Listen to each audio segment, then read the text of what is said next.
So the thing that you want to notice with energy pyramids, we're talking today about energy pyramids, is that most of the energy is found in the producers, and that's why this part is so big. And then there's not too much energy by the time you get up here.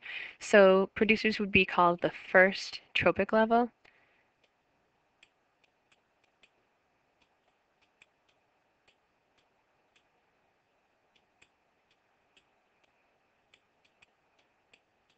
And then these herbivores, or the first order consumers, would actually be the second tropic level. Here's your third tropic level, and here's your fourth tropic level. So more energy is found down by the first tropic level than by any tropic level on top of that. You can never have more energy higher. They have to get their energy from below, and some of the energy is lost as heat or as whatever else they need. And so that's why you always have less energy at the next level. So again, this is just showing you energy flow through an ecosystem. So let's say you start with 10,000 kilocalories per meter squared per year for producers. So this is some huge lot of land that's growing wheat. And then here you're looking at the primary consumers. So these are grasshoppers that are eating the wheat. And so if you notice this, there's one less zero. So you've taken a zero off of here, and you've got less of these folks around.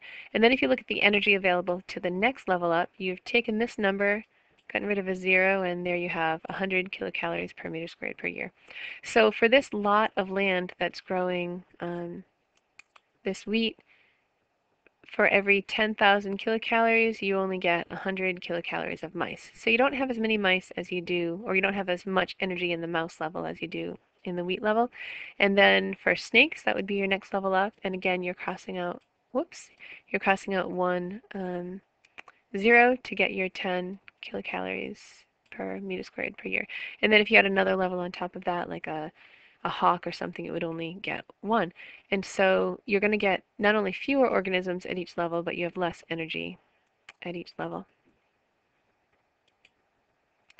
The next the next pyramid that we're going to be talking about is biomass pyramid. So we talked about energy pyramids, and now we're going to be talking about biomass pyramids. Bio is for life, and mass is how much stuff is there. So how many living things are there in terms of a weight um, or a mass. So if you had, for example, 1,500 grams of grain, it would take lots and lots of space, and you would have less pounds or less grams of chickens. And so if you have 1,500 grams of grain, you get roughly an order of magnitude less in chickens, and then roughly about one order of magnitude less in humans.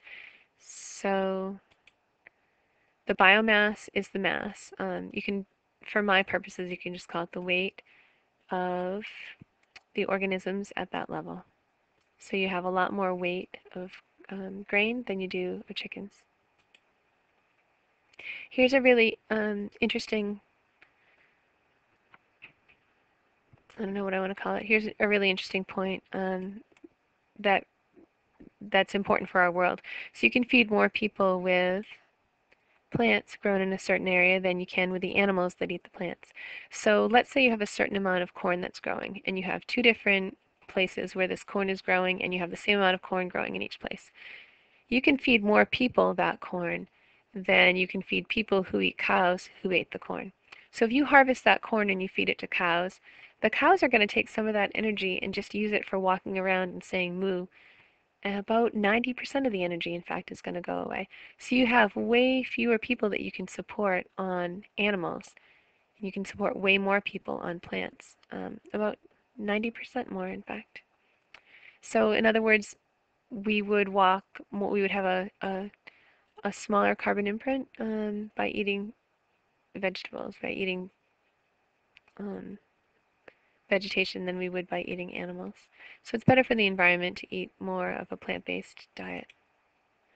Last one is the pyramid of numbers. So this one looks like a pyramid right now. It doesn't always. There's one case where it wouldn't.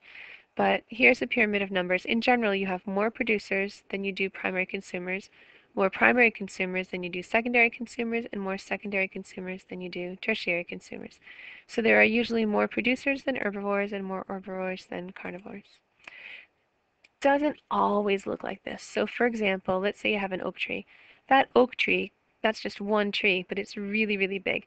So if you're looking at a pyramid of numbers and you have a really big producer, you can actually have more insects. So if you counted all the bugs that lived on that tree, there would be more than one bug on the tree.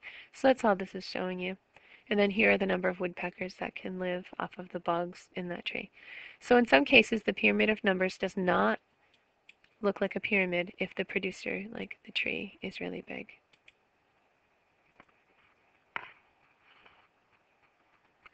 Okay, the next subject is biological magnification. And well, if you look at that, just the word bio is life, and magnification is when something gets really amplified or bigger. So let's take a look at that. So biomagnification occurs when contaminants like mercury or PCBs or lead or whatever you have, some kind of toxic thing, that doesn't degrade easily.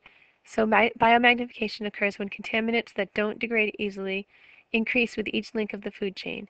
In seawater, these persistent molecules stick to small particles like phytoplankton.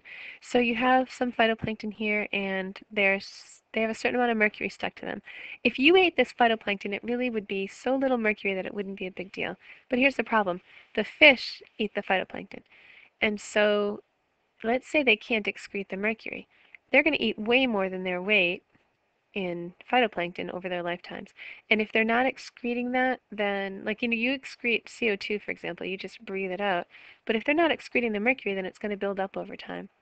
And then you have the little fish, the medium-sized fish eat the little fish. And again, they're going to eat more than their weight in these fish. And so if they can't excrete the mercury, it's going to build up in them, and so on and so on. So you get a picture here. The red part is the mercury. And at each level, you're getting more and more and more mercury.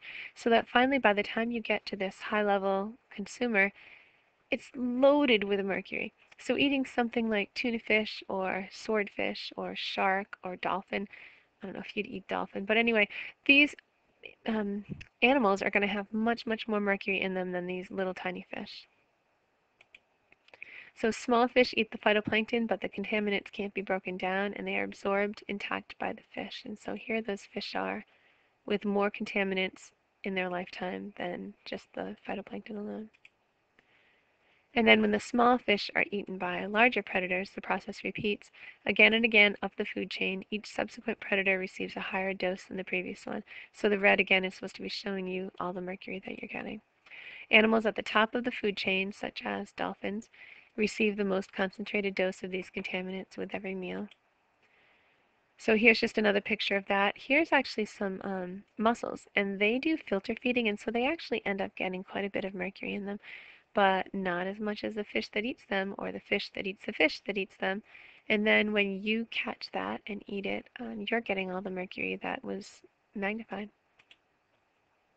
Here's just one more picture of that. DDT was a chemical used back, I want to say in the 70s and 60s. Um, I hope I have that right.